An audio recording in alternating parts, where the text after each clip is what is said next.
ఎందుకు అంటే ఇది ఓం సర్వే వైష్ణవ సర్వే సంతు నిరామయ సర్వే భద్రాన్ని పశ్యంతు మా కశ్చిత్ దుఃఖమాప్నుయాత్. సర్వ ప్రాణులు, సమస్త ప్రాణులు, అన్ని ప్రాణులకి సంతోషాన్ని ఇవ్వు తండ్రి అని భగవంతుడి ముందు వేడుకుంటామన్నట్టు. అందరికీ సంతోషాన్ని ఇవ్వు, అందరికీ ఆరోగ్యవంతులని చెయ్యి, అందరూ ఆరోగ్యంగా ఉండేటట్లు చూడు. అలాగే అందరికీ శుభాన్ని కలుగజేయి, అంటే ఎప్పుడు అందరికీ మంచిని కలుగజేయి తండ్రి అని భగవంతుని వేడుకుంటూ అందరి దుఃఖాల నుంచి దుఃఖాన్ని పోగొట్టేసాయి,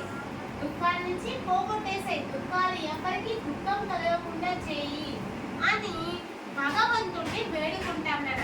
అందరి క్షేమాన్ని కోరుకోవడమే మనం భగవంతుడి ముందు నాకు అది కావాలి ఇది కావాలని కోరుకోక్కర్లేదు నాన్న.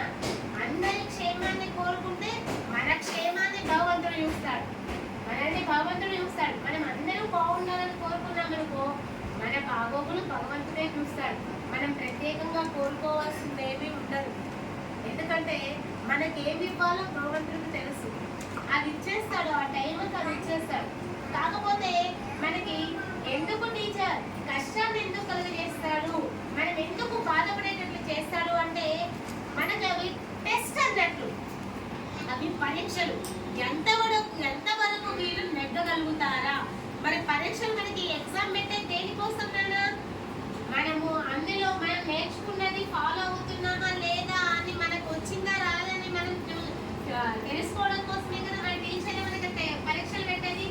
భగవంతుడు కూడా వీడు ఎంతవరకు తట్టుకోగలుగుతాడు, వీడు ఓర్పుగా ఉన్నాడా లేడా, ఎవరైనా తిడుతున్నాడా దూషిస్తున్నాడా, కష్టం కలగజేసినప్పుడే మన నిజ స్వరూపం అనేది మనకి బయటపడుతూ ఉంటుంది. కష్టాలు వచ్చినప్పుడే రియల్ క్యారెక్టర్ బయటపడుతుంది. ఆ రియల్ క్యారెక్టర్ లో భగవంతుడి వీడు ఎంత ఉన్నాడు, ఎంత నిజాయితీగా ఉన్నాడు అన్నది భగవంతుడు తెలుసుకోవడం కోసం మనకి టెస్ట్ పెడతా ఉంటాడు. మనకి దుఃఖం కలిగింది అంటే ఎంత వీడు నిజాయితీగా ఉన్నాడు, ఎంత ఓర్పుగా ఉన్నాడు, ఎలాంటి క్యారెక్టర్ కలిగి ఉన్నాడు, అసలు ఒరిజినల్ క్యారెక్టర్ ఏంటి అని భగవంతుడు తెలుసుకోవడం కోసమే మనకి సుఖ దుఃఖాలు కలగజేస్తుంది. దుఃఖం కలిగింది కదా అని భగవంతుని దూరం పెట్టేవాడు, సంతోషం వచ్చినప్పుడు అబ్బా నువ్వే అనేసి వేల కొబ్బరికాయలు కొట్టడము, స్వీట్ పంచడం అయ్యి చేసేవాడు. సుఖము దుఃఖము ఈక్వలని ఇందాక భగవద్గీత శ్లోకంలో చెప్పుకున్నాం. దానికి రిలేటెడ్ ఇది మనం నార్మల్ శ్లోకం. దాన్ని సుఖమైన దుఃఖమైన ఈక్వల్గా చూడగలిగినప్పుడే భగవంతుడు మనల్ని ప్రేమిస్తాడు. మనం భగవంతుడి దగ్గర కోరుకునేది మాకు అది కావాలి ఇది కావాలి కోరుకోకర్లేదు. భగవంతుడి దగ్గర అందరూ బాగుండాలి అని కోరుకుంటే మనల్ని భగవంతుడు మంచిగా ఉండేటట్టు చూస్తాడు. మన ఓర్పునే పరీక్షిస్తూ ఉంటాడు. ఎంత ఓర్పుగా ఉంటే అంత షైన్ అవుతామని, అంత శాంతి కలుగుతూ ఉంటుంది. ఓకేనా? అది ఈ శ్లోకం యొక్క అర్థం. కాబట్టి ఇది మనము భగవంతుడి దగ్గర మనం ప్రత్యేకంగా కోరికలు ఏమి కోరుకోగలేదు. ఈ శ్లోకం చెప్తూ ఉంటే మన